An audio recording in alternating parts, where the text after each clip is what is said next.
세 번째 말씀입니다. 이 세 번째 말씀은 두 명의 분명한 대상이 있었습니다. 한 명은 예수님의 육신의 어머니 마리아였고 한 명은 제자 요한이었습니다. 오늘은 제자라고 나와 있지만 이는 우리가 알고 있는 사도 요한입니다. 예수님께서는 먼저 어머니 마리아를 향해서 말씀하십니다. 여자여 보소서 아들이니이다. 또 제자 요한을 향해서 말씀하십니다. 보라 내 어머니라. 먼저 마리아를 향해 하신 말씀은 어떤 의미가 담겨져 있는가? 우리가 잘 알다시피 여자여라고 하는 그 호칭은 당시의 문화에서 여성을 높이는 존칭이죠. 그러나 아무리 그것이 존칭이라고 하더라도 아들이 죽음을 앞두고 마지막으로 어머니를 부르는 호칭으로는 분명 적합해 보이지 않습니다. 그러면 왜 예수님께서는 어머니를 이렇게 여자여라고 부르셨을까? 여기서 우리는 가나안 혼인잔치 자리를 떠올려 볼 필요가 있습니다.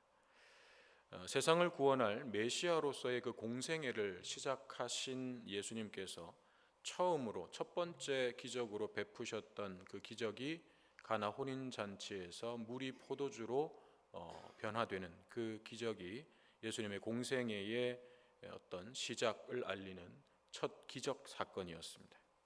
그때 혼인잔치를 돕고 있던 어머니 마리아는 포도주가 떨어지자 예수님께 와서 도움을 청했습니다. 그때 예수님께서 어머니를 향해서 뭐라고 말씀하셨습니까? 여자여 나와 무슨 상관이 있나이까? 내 때가 아직 이르지 아니하였나이다. 그때에도 어머니를 향해서 여자여라고 부르셨어요. 그것은 공생애의 삶을 시작하신 예수님께서 어머니 마리아에게 자신의 새로운 정체성에 대해서 말씀해 주시는 것이었습니다. 그리고 또 마리아의 아들 예수가 아닌 하나님의 아들 예수 그리스도로 그 관계를 새롭게 정립하시는 말씀이었어요. 예수님은 이제 마리아의 아들로서 살았던 그 30년의 삶을 끝내시고 이제 남은 삶은 하나님의 아들 예수 그리스도로 사셔야 되는 공생애가 시작되었어요. 그래서 혈육인 어머니와의 관계를 정리하실 필요가 있으셨습니다. 그것이 관계를 아예 단절하고 이제 얼굴 안 보고 산다 그런 의미가 아니라 모든 혈연적인 인간관계를 넘어서서 이제 예수님께서 홀로 걸어가셔야 할 길이 있음을 말씀하시는 거죠. 그 길을 위해서 어머니 마리아와의 관계에서도 선을 긋고 계신 거예요. 오늘 십자가상에서 말씀하시는 여자여라는 말씀에도 바로 이런 의미가 담겨져 있습니다. 지금 십자가에 달려있는 예수님은 마리아의 아들로서 고난을 당하시는 것이 아니라는 거예요. 이제 그리스도로서 하나님의 아들 그리스도로서 이 세상의 혈육에 매여 있을 수 없는 모든 사람들을 위한 구원자가 되심을 말씀하고 있는 것입니다. 그러나 그 속에는 또 어머니 마리아를 향한 배려와 사랑이 동시에 담겨져 있습니다. 오늘 십자가상에서 예수님께서 말씀하시는 이 여자여라고 하는 호칭에는 분명 내가 하나님의 아들로서의 십자가를 말씀하시는 것도 있지만 또한 동시에 어머니 마리아에 대한 배려와 사랑이 담겨져 있어요. 무슨 말인가 하면 여러분 아브라함을 한번 기억해 보십시오.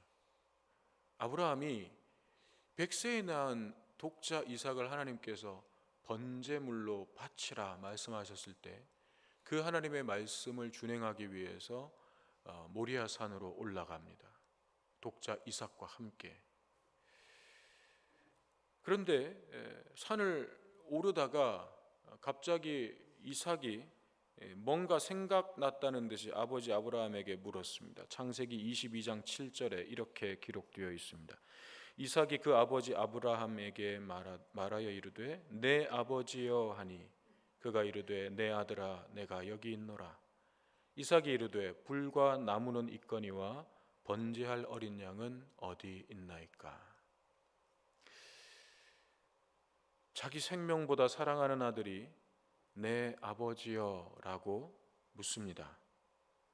그러면서 땔감도 있고 칼도 있고 불도 있는데, 그래서 우리가 지금 분명히 하나님께 번제를 드리러 가고 있는데 번제할 어린 양은 어디 있습니까? 제물로 바쳐지기 위해서 산을 오르던 이삭으로부터 내 아버지여 라는 말을 들었을 때 아브라함의 마음이 어땠을까요? 네가 죽어야 될 번제물이야. 그걸 어떻게 얘기를 합니까? 아무 말도 할 수 없이 그저 산만 오르고 있었는데 느닷없이 아들이 아버지 하고 부르는 거예요. 이제 곧 올라가서 번제물이 되어 죽어야 되는 아들이 아버지 하고 부르는 거예요. 그 이삭의 말을 들은 아브라함의 마음이 여러분 어땠을까요? 죽음을 향해 가고 있는 아들을 위해서 아무것도 해줄 수 없는 그 마음이 여러분 어땠을까요?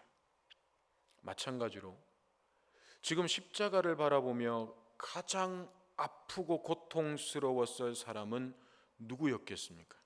바로 육신의 어머니 마리아였을 것입니다.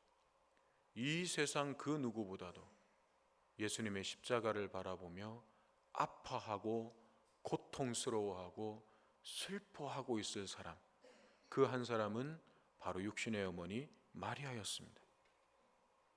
마리아는 예수님이 어떻게 자신의 몸에 잉태되었고 어떤 삶을 살았는지 가장 잘 아는 사람이었습니다.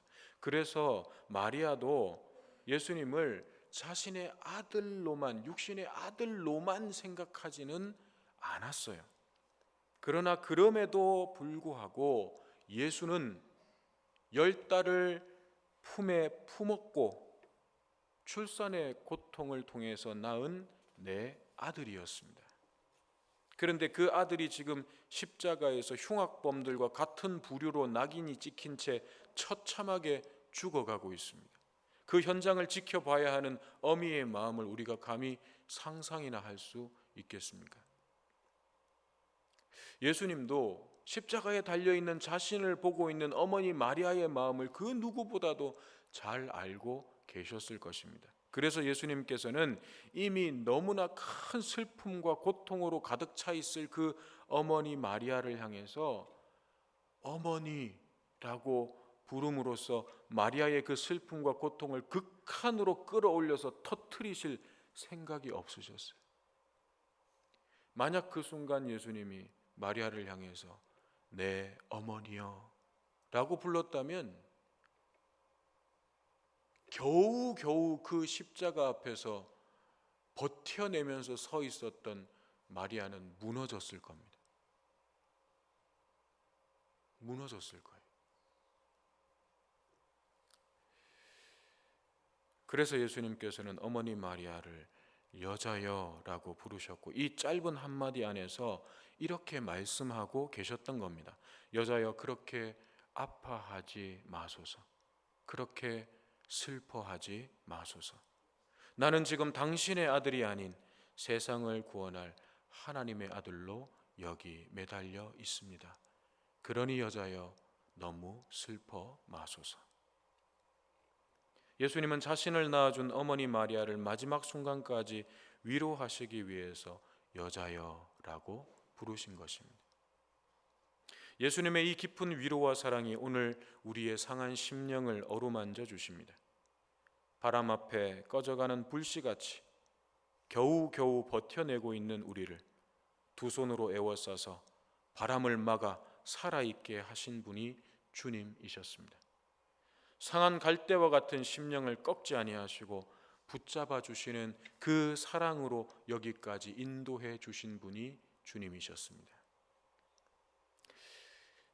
그렇게 어머니 마리아를 향해 여자여라고 부르신 예수님은 마리아에게 요한을 소개하셨습니다. 보소서, 아들이니이다.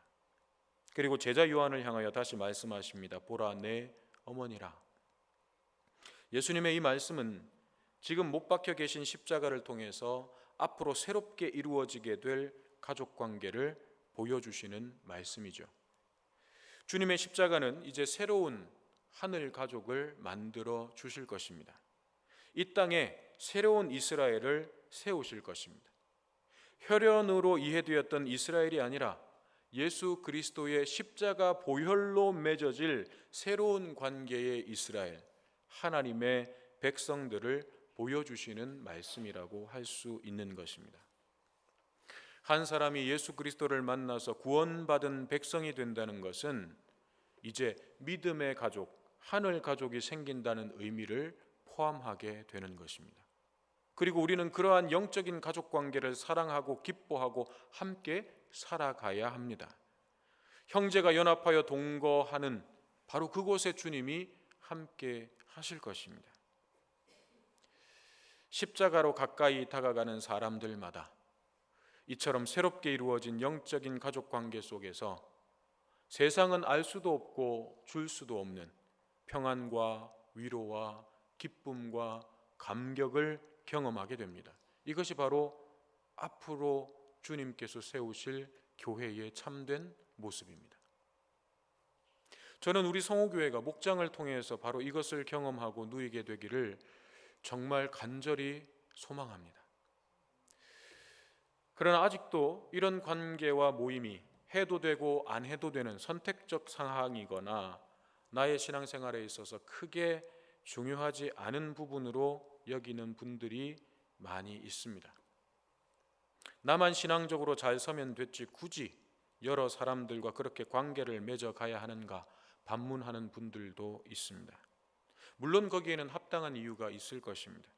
아직 성숙하지 못한 그 모임 속에서 오히려 상처를 주고 받을 수 있고 그런 경험이 있을 수 있고 또 그런 경험을 하는 것을 목격했을 수 있습니다. 또 성격상 그런 모임들이 불편한 분들도 분명 있을 수 있습니다. 그러나 아무리 10가지, 100가지 하지 말아야 할 이유를 찾을 수 있다고 하더라도 우리가 이 방향으로 가야 하는 딱 한 가지 이유가 있습니다. 그것은 예수님께서 십자가에서 맺어주시고 보여주시고 말씀하신 것이기 때문입니다. 끝으로 요한에게 하신 말씀에 담긴 또 하나의 의미를 살펴보고 말씀을 맺겠습니다. 예수님께서 요한을 향해 보라 내 어머니라 하고 말씀하신 데에는 새로운 영적 가족 관계의 의미만 담겨져 있는 것이 아니라 제자 요한을 향한 주님의 회복의 선언이셨습니다. 예수님께서 잡히시던 밤에 제자들은 전부 예수님을 버리고 도망갔습니다. 숨어버렸습니다. 거기에는 당연히 제자 요한도 포함되어 있었습니다. 요한은 베드로와 야고보와 함께 예수님께 더욱 각별한 사랑을 받았던 제자 중 한 사람이죠. 그러나 요한도 베드로도 야고보도 그 외의 모든 제자들도 주님을 따르는데 다 실패했습니다. 그런데 지금 요한이 여인들과 함께 주님의 십자가 밑에 서 있다는 것은 요한이 비록 모든 제자들과 똑같이 실패했고 주님을 버렸지만 그래도 그가 모든 제자들 중에 가장 먼저 돌이켜 십자가 앞으로 달려왔다라는 것입니다. 그렇지만 요한이 십자가 밑에서 할 수 있는 일은 아무것도 없었겠죠. 그는 아마 고개를 들어 주님을 똑바로 쳐다보지도 못했을 것입니다. 그저 뼈저린 후회와 죄송한 마음으로 눈물만 떨구고 있었을 것입니다.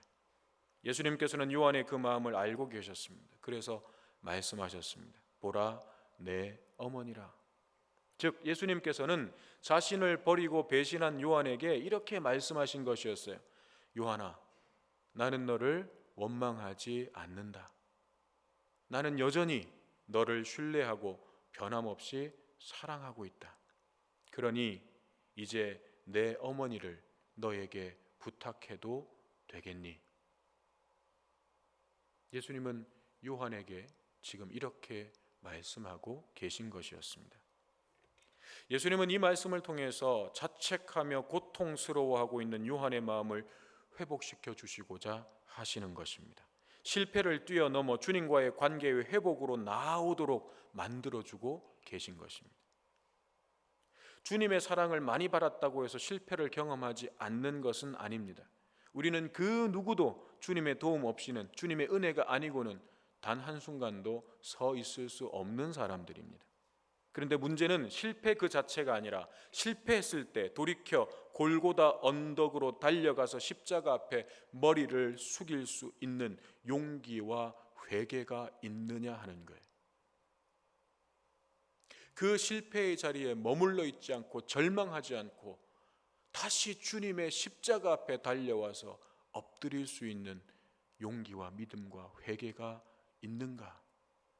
그것이 중요합니다. 우리가 그렇게 할 수 있는 것은, 실패의 자리에서도 다시 주님 앞에 달려올 수 있는 것은, 아니 반드시 그렇게 해야만 하는 이유는 주님을 향한 우리의 사랑, 주님께 드리는 우리의 사랑은 실패할 수 있어도 우리를 향한, 나를 향한 주님의 사랑은 단 한 번도 실패하지 않으셨기 때문입니다. 저와 여러분을 향해 단 한 번도 실패한 적이 없으신 하나님의 사랑에 힘입어서 오늘도 믿음의 삶에서 승리하는 저와 여러분 되시기를 주님의 이름으로 축원합니다. 기도하겠습니다.